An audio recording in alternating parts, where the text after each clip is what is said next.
Saya mulai permenungan kita dengan membaca Injil Matius bab 20 ayat 20 sampai 28. Maka datanglah ibu anak-anak Zebedeus serta anak-anaknya itu kepada Yesus, lalu sujud di hadapannya untuk meminta sesuatu kepadanya. Kata Yesus, "Apa yang kau kehendaki?" Jawabnya, "Berilah perintah supaya kedua anakku ini boleh duduk kelak di dalam kerajaanmu, yang seorang di sebelah kananmu dan yang seorang lagi di sebelah kirimu." Tetapi Yesus menjawab katanya, "Kamu tidak tahu apa yang kamu minta. Dapatkah kamu meminum cawan yang harus kuminum?"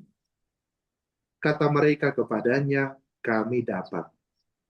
Yesus berkata kepada mereka, "Cawanku memang akan kamu minum, tetapi hal duduk di sebelah kananku atau di sebelah kiriku, aku tidak berhak memberikannya.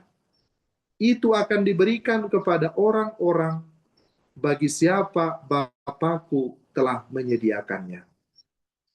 Mendengar itu, marahlah ke-10 murid yang lain kepada kedua saudara itu.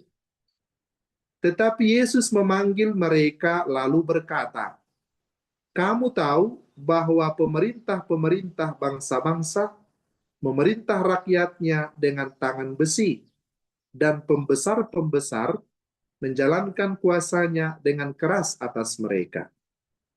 Tidaklah demikian di antara kamu. Barang siapa ingin menjadi besar di antara kamu, hendaklah ia menjadi pelayanmu. Dan barang siapa ingin menjadi terkemuka di antara kamu, hendaklah ia menjadi hambamu.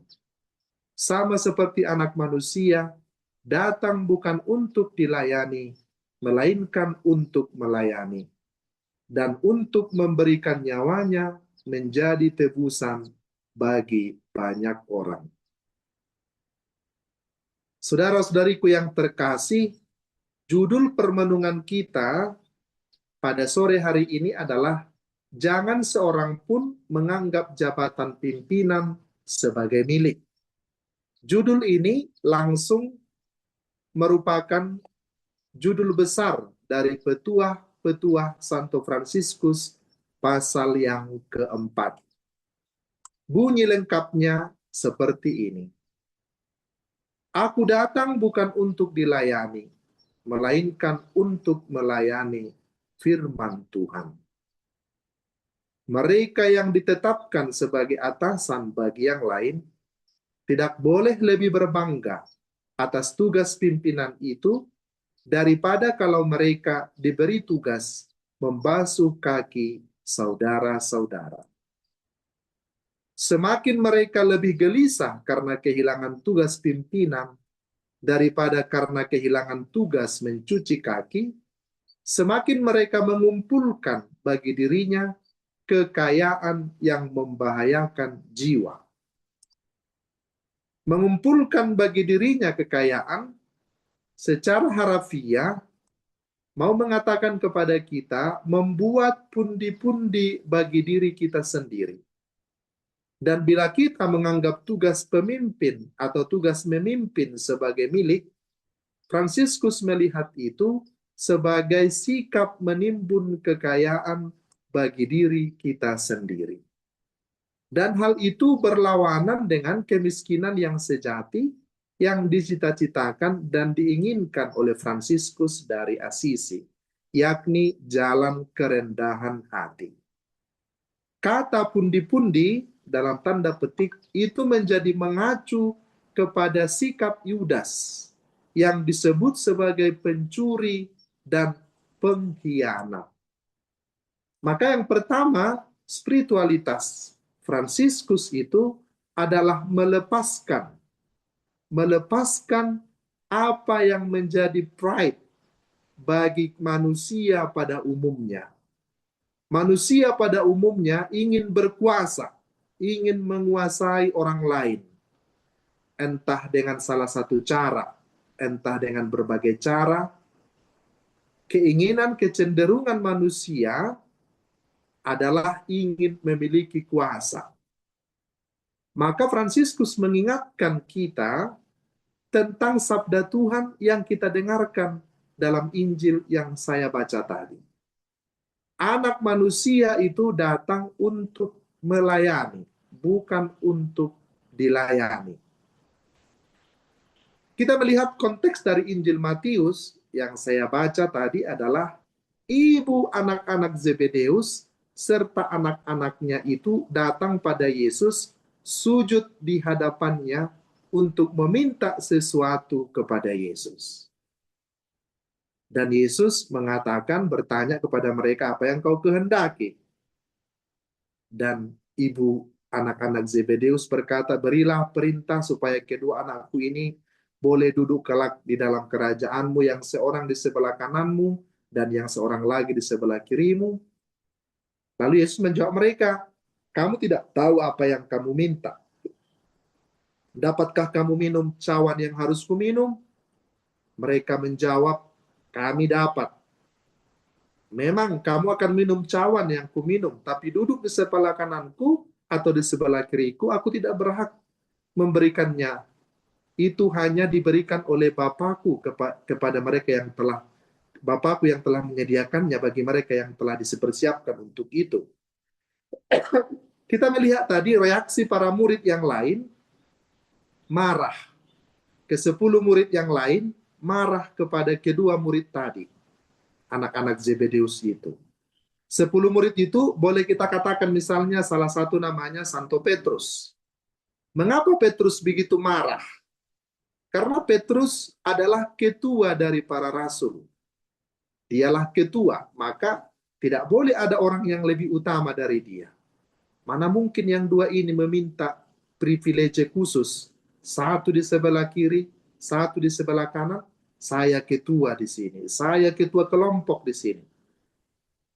Kemudian mungkin Yudas juga marah. Dari ke-10 itu bertentangan, marah memarahi yang kedua orang itu. Mungkin Yudas juga berkata, loh, aku kan bendahara di kelompok ini. Kok yang dua ini pandai-pandainya meminta satu duduk di sebelah kiri, satu duduk di sebelah kanan, menjadi orang kepercayaan Yesus. Saya yang berhak, karena saya bendahara. Mungkin juga Yohanes marah kepada kedua orang itu, karena mereka tadi dikatakan oleh Injil ke-10 orang itu marah. Mungkin Yohanes berkata, aku yang paling dekat dengan Yesus, aku kepercayaan Yesus. Bagaimana mungkin yang kedua orang ini meminta satu di kiri, satu di kanan? Mungkin Yakobus juga mengatakan pendapatnya, aku juga salah satu yang paling dekat dengan Yesus, kemana-mana Yesus pergi, aku diajak. Mengapa mereka ini mencari posisi? Aku yang berhak mendapatkan posisi itu. Jadi kemarahan ke-10 murid yang lain itu bisa kita bayangkan bukan karena kemarahan, karena sesuatu hal yang murni, tapi mereka juga menganggap akulah yang utama, akulah yang utama, akulah yang utama. Oleh sebab itu, Yesus memanggil semua mereka, termasuk kedua murid dan ke-10 yang lain. Yesus nasihati mereka, kamu tahu bahwa pemerintah-pemerintah bangsa-bangsa memerintah rakyatnya dengan tangan besi, dan pembesar-pembesar menjalankan kuasanya dengan keras atas mereka.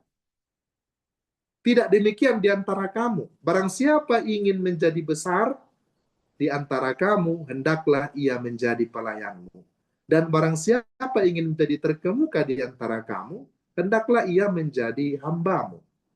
Sama seperti anak manusia datang bukan untuk dilayani, melainkan untuk melayani dan untuk memberikan nyawanya bagi tebusan bagi banyak orang. Kita perhatikan, Yesus tidak melarang seseorang menjadi besar. Yesus tidak melarang seseorang menjadi besar, menjadi orang yang hebat, agung. Tapi syaratnya ialah, kalau kamu ingin menjadi besar, kamu harus menjadi pelayan. Kamu harus merendahkan diri. Kamu tidak main kuasa seperti pembesar-pembesar bangsa ini yang memerintah rakyatnya dengan tangan besi. Kamu harus menjadi pelayan. Barang siapa menjadi besar, hendaklah ia menjadi pelayanmu. Dan barang siapa ingin menjadi terkemuka di antara kamu, hendaklah ia menjadi hambamu. Jadi jalan yang dipilih oleh Tuhan untuk murid-muridnya, untuk kita adalah berbeda dengan jalan yang dipikirkan oleh dunia. Tidak seorang pun kita dilarang Yesus menjadi terkemuka. Tapi kalau ingin menjadi terkemuka, mari kita menjadi hamba, menghamba. Kalau kita ingin menjadi besar, mari kita menjadi pelayan. Yesus tidak melarang seseorang menjadi besar, seseorang menjadi terkemuka, tapi syaratnya ialah menjadi hamba dan menjadi pelayan. Barulah seseorang itu layak disebut seorang yang besar, seorang yang agung. Bukan merebut jabatan posisi seperti yang dilakukan oleh kedua murid itu dan dipertentangkan oleh ke-10 murid yang lain. Masing-masing mereka menginginkan jabatan, menginginkan kedudukan. Maka Yesus mengingatkan mereka, bila ingin menjadi terkemuka, harus menjadi pelayan dan hamba, dan menjadi yang terkecil di antaramu. Saudara-saudariku yang terkasih, Fransiskus mengingatkan para saudaranya. Oleh sebab itulah disebut bahwa spiritualitas Fransiskus itu spiritualitas Injili, menghidupi Injil secara radikal. Jadi Fransiskus sebenarnya tidak membuat peraturan-peraturan yang baru untuk persaudaraannya, untuk ordonya. Fransiskus ingin supaya Injil itu sungguh dihidupi kembali. Sungguh dihidupi, dihayati oleh setiap orang Kristen, oleh setiap orang Katolik, oleh setiap umat beriman, oleh semua kita. Fransiskus tidak membuat aturan-aturan yang baru, tapi dia mengangkat kembali Injil itu menjadi suatu kesegaran yang harus dihidupi oleh setiap orang yang percaya kepada Yesus dan yang mengatakan sebagai pengikut Yesus. Maka dikatakan bahwa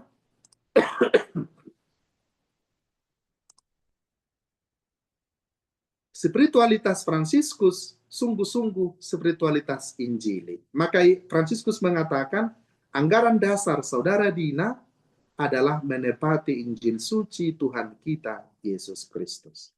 Dan itu diarahkannya, diajaknya semua orang beriman pada waktu itu dan pada zaman sekarang, agar kita kembali kepada nilai-nilai Injil itu. Untuk menghayati kerahiman ilahi, kita harus menghayati kerendahan hati.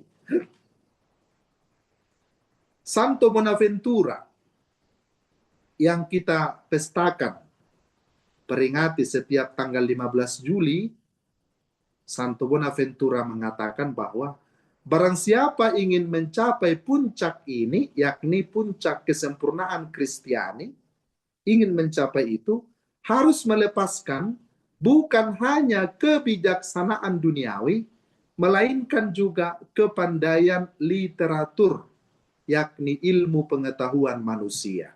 Dan ini lebih radikal lagi. Dikatakan bila ingin mencapai kesempurnaan Kristiani, mencapai puncak itu, harus melepaskan kebijaksanaan duniawi. Karena kebijaksanaan duniawi tidak sesuai dengan apa yang diinginkan Allah. Kebijaksanaan duniawi ini sering bertentangan dengan kebijaksanaan Allah.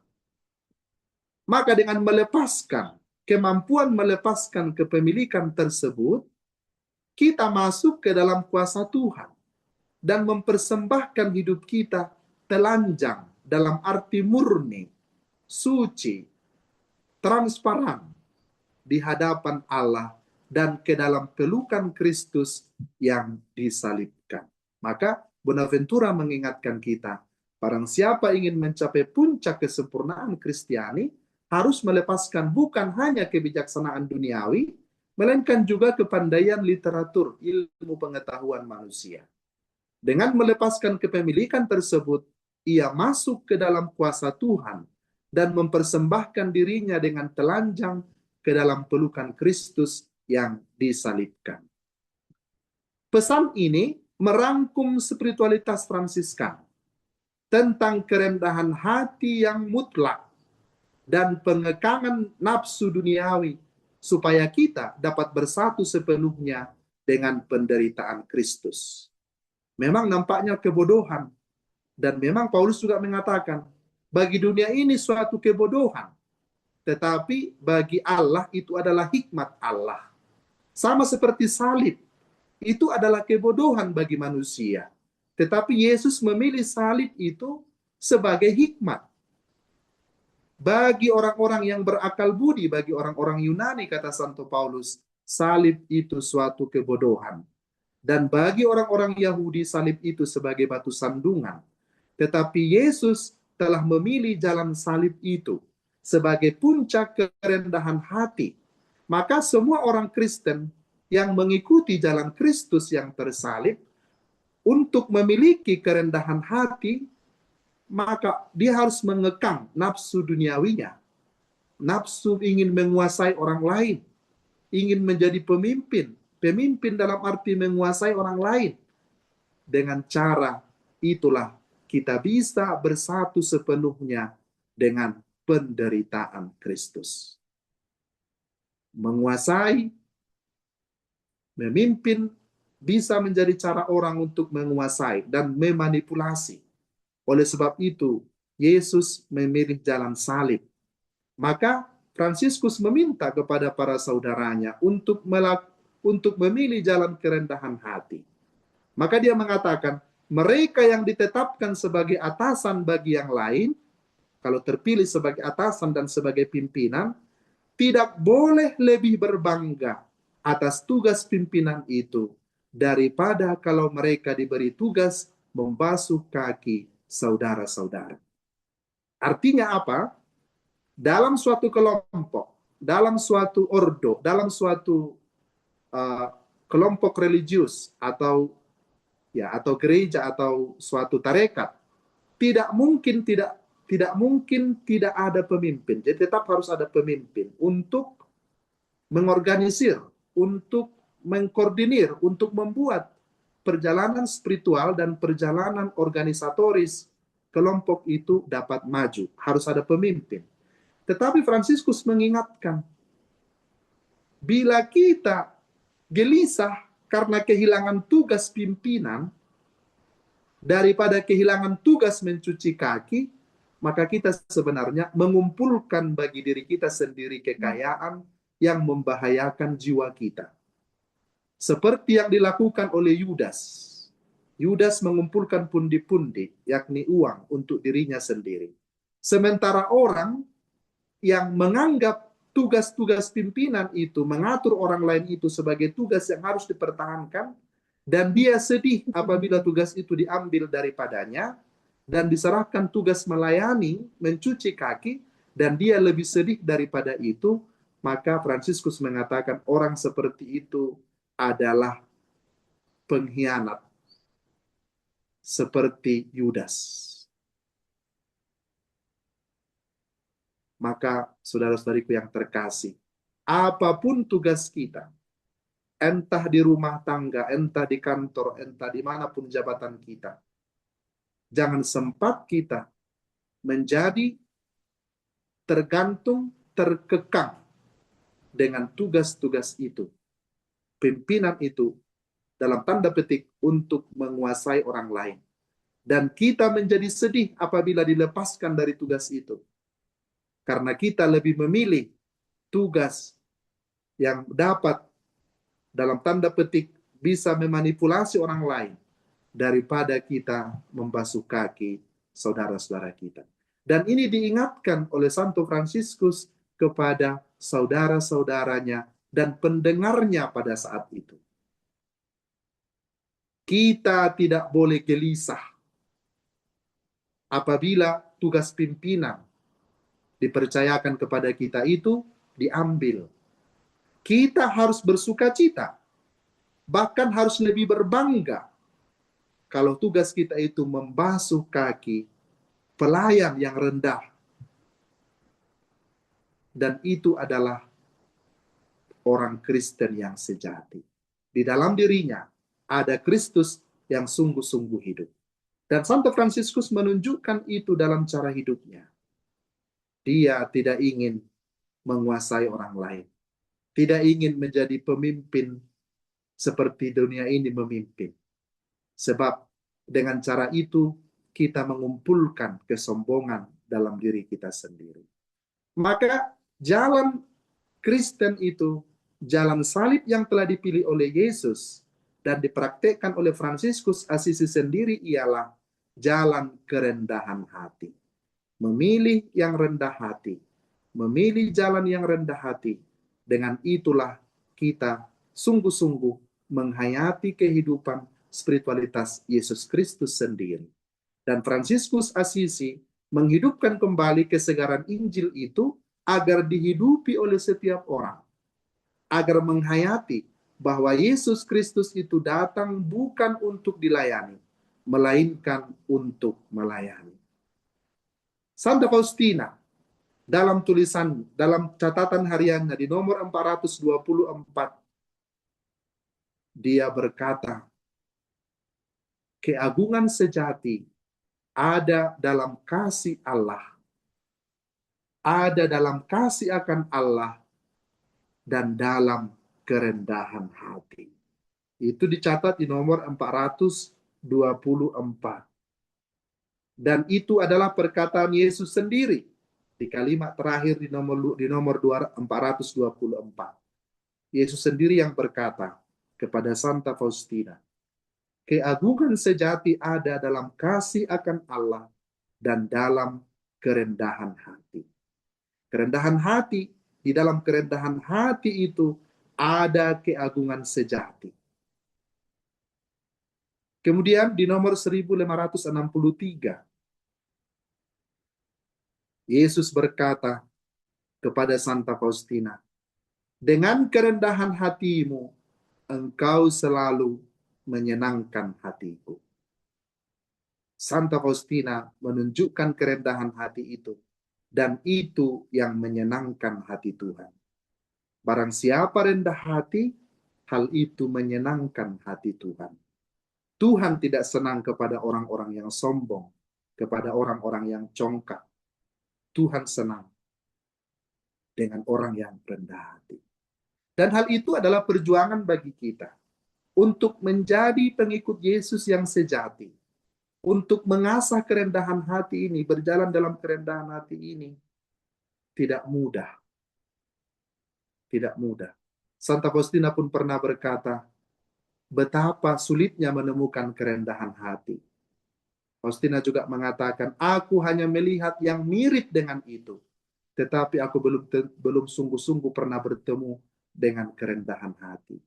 Murka Allah, kata Santa Faustina, akan lenyap di hadapan orang yang rendah hati. Orang yang rendah hati itu melenyapkan murka Allah. Kemudian di nomor 1293, Yesus berkata kepada Santa Faustina, ketahuilah bahwa setiap kali engkau datang kepadaku sambil merendahkan diri dan minta ampun kepadaku, aku mencurahkan rahmat yang berlimpah-limpah ke atas jiwamu. Dengan seketika ketidaksempurnaanmu lenyap dari hadapan mataku, dan aku melihat kasih serta kerendahan hatimu. Engkau tidak kehilangan satupun, tetapi memperoleh banyak. Nah, saudara-saudariku yang terkasih, mari kita lihat. Setiap kali engkau datang, kata Yesus kepada Santa Faustina, setiap kali engkau datang kepada aku sambil merendahkan diri dan minta ampun kepada aku mencurahkan rahmat yang berlimpah-limpah ke atas jiwamu. Dengan seketika, ketidaksempurnaanmu lenyap dari hadapan mataku, dan aku melihat kasih serta kerendahan hatimu. Engkau tidak kehilangan satupun, tetapi memperoleh banyak. Saudara-saudariku yang terkasih, betapa pentingnya kerendahan hati itu. Dan itu tidak mudah untuk kita jalani. Mari kita melihat diri kita. Apakah aku sudah sungguh orang yang rendah hati? Untuk menghidupi kerahiman ilahi, kita diajak untuk sungguh-sungguh hidup dalam spiritualitas, kerendahan hati. Kerendahan hati itu meredakan murka Allah. Karena keagungan sejati ada dalam kasih akan Allah dan dalam kerendahan hati. Kata Yesus sendiri kepada Santa Faustina. Dan Fransiskus sendiri mengatakan kepada kita, mari kita berjalan dalam kerendahan hati. Dan Santo Bonaventura untuk spiritualitas ini mengatakan, barang siapa ingin mencapai puncak kesempurnaan Kristiani itu, harus melepaskan bukan hanya kebijaksanaan duniawi, melainkan juga kepandaian literatur. Dengan melepaskan kepemilikan tersebut, ia masuk ke dalam kuasa Tuhan dan mempersembahkan dirinya dengan telanjang ke dalam pelukan Kristus yang disalibkan. Saudara-saudariku yang terkasih, mengapa kita diajak oleh Fransiskus dan Santa Faustina sungguh rendah hati? Karena Yesus sendiri telah memilih jalan itu. Dia telah memilih derita itu. Dan jelas dia katakan, aku harus minum piala penderitaan. Kita juga harus minum piala penderitaan itu. Maka sebagaimana Yesus datang untuk melayani, kita juga harus melayani. Karena kita tidak dilarang oleh Yesus menjadi besar, tetapi kebesaran kita, keagungan kita, terletak dalam sikap kita yang melayani dan sikap kita yang rendah hati.